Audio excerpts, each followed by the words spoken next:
Hi folks, Toad Hancock's here with Visordown.com, and we are in Portugal, just outside of Albufeira, for the launch of two new Triumphs. So they're both the Scrambler 1200, which has been teased since about sort of September, October time. We've been seeing the teaser photos from Triumph.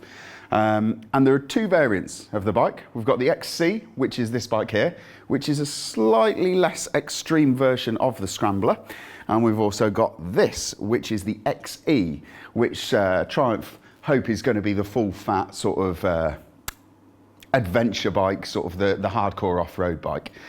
We were riding this one, mostly this one today on road and the roads around Portugal, and we were riding this one off-road yesterday, all day.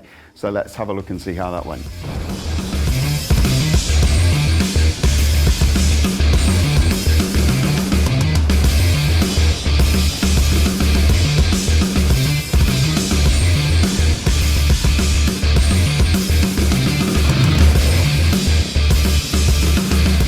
So that was the riding footage from yesterday, and I'm just going to talk you through a little bit about what this bike is and how it differs from the XC version.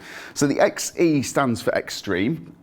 This has got the same suspension as the XC, but it's slightly longer. So it's got 250mm of travel at the front and 250mm of travel at the rear, thanks to these bespoke piggyback Öhlins shock absorbers, which are designed and built for this bike, so they're not an off-the-shelf item that you can buy. Triumph and Öhlins have worked together, and they've made a proprietary shock absorber for it, which is really good. This has got Brembo M50 monoblock calipers, so the brakes on it are really, really strong. If I'm being completely honest, when you're riding this on the road, especially with knobblies and the bike's in road mode, the front ABS does come in really, really early. You can dial that out through all of the settings, but just for me, it was a little bit early. Talking about riding mode, so you've got a rain mode, a rider mode, which is a user configurable mode. You've got an off-road mode, and you've also got an off-road pro mode, which is what I spent most of yesterday riding off-road in.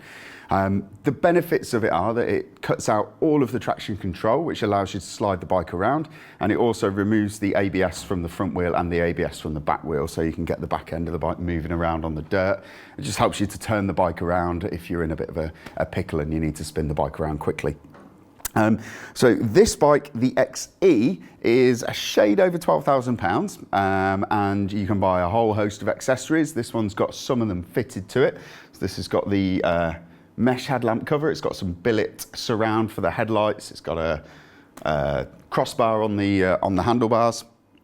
And this one is going to be available at the end of January from Triumph dealers up and down the country. What did I think of it? This bike is a bit of a handful for me because I'm short, but the traction control system and the ABS system works together really, really well. If you're not a 100% off-road rider and you're not fully competent off-road, this bike will flatter you. If you are an advanced off-road rider who does a lot of adventure biking or even motocross, you will still have a hoot on this bike. It's not a design exercise. This is a proper off-road motorcycle that you can take off-road, motocross, flat track, you know, green laning. It is the real deal. And I've been really, really surprised because I thought it was more style over substance, and that is not the case at all. So let's have a look at some of the riding shots today from the XC that we were riding on road.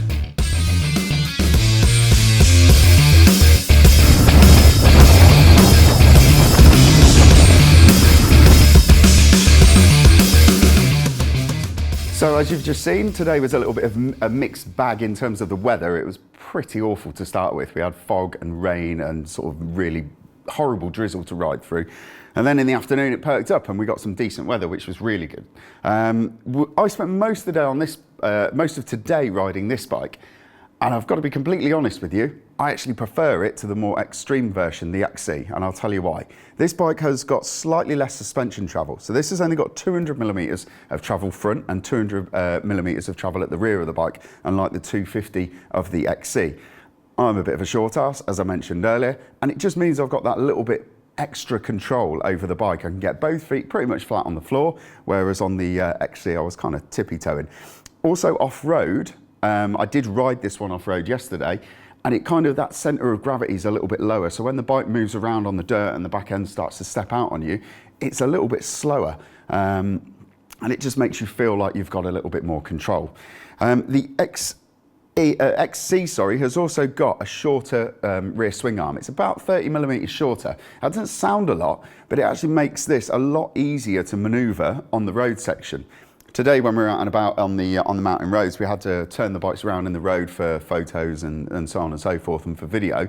And this is definitely easier just to sort of put a foot down and sort of spin it around yourself and do a U-turn in the middle of the road. Whereas the bigger bike, I tended to have to sort of back it up and do a bit of a 3-point turn. So a little bit about this bike. This is same as that. It's a tad over £11,000 for this bike, and this is going to be available a little bit later. This one's going to be available in Triumph dealerships at the end of February. If it was my money, I think you can already tell, I'd go for this one with some of the bits that are on that one on it, basically. They're both phenomenal machines. They are more than just as a styling exercise, if you will. If you wanted to buy one and just ride it around and never go near any dirt, that's fine. Most BMW R1200 GS owners do exactly that. So, you know, it's a fantastic looking bike that you can ride around town all day and have lots of fun on. Even on the road sections, if you're a competent rider, you can push on and carry some really decent speed into the corners. Really, to sum it up, I think there's a phrase that I've had in my head most of today and yesterday.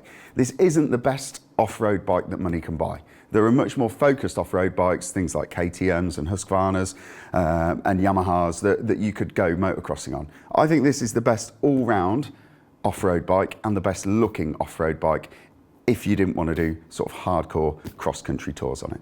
But thanks for Triumph for inviting us along to the launch, and you can read the full review on Visordown.com.